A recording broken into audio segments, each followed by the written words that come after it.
보험업계의 수건인 실손보험 청구 간소화 방안 도입이 올해에도 어려울 것으로 예상됩니다.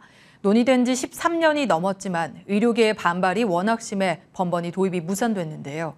관련 법안을 발의한 의원들이 정무위원회에서 이탈한 데다 정부의 정책 우선순위에서도 밀리는 분위기입니다. 허윤영 기자입니다. 실손보험 청구 간소화 방안은 지난 2009년 국민권익위원회가 제도 도입을 권고한 이후 13년째 논의되었습니다. 지금은 보험사로부터 실손보험금을 받으려면 고객이 수십 장에 이르는 서류를 직접 다 떼서 보험사에 내야 하는데 이를 자동으로 제출하는 시스템을 갖춰 소비자 편의를 높이겠다는 목적입니다. 금융당국 역시 그동안 실손보험 청구 간소화 도입을 위해 적극적으로 뒷받침하겠다는 뜻을 밝혀왔습니다.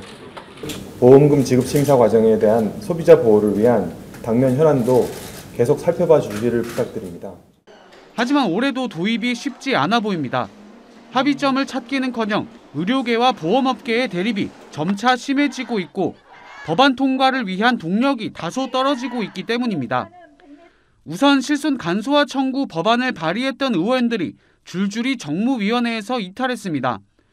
가장 최근 법안을 발의한 배진교 정의당 의원이 국회 정무위에서 국방위로 이동했고 법안 도입에 가장 의욕적이라고 평가받던 전재수 민주당 의원도 문화체육관광위원회로 소속이 바뀌었습니다.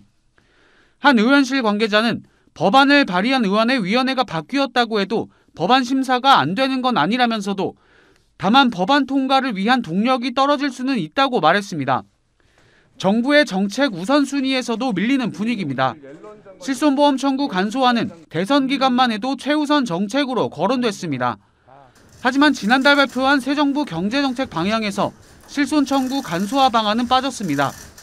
금융당국의 업무보고에서도 다뤄지지 않은 것으로 전해집니다.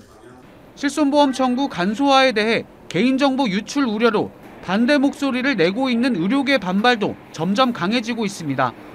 대한의사협회는 어제 실손보험 청구 간소화 대응 태스크포스를 구성해 법안 저지에 나서겠다고 밝히면서 강대강 대치를 예고했습니다. 머니투데이 방송 허윤영입니다.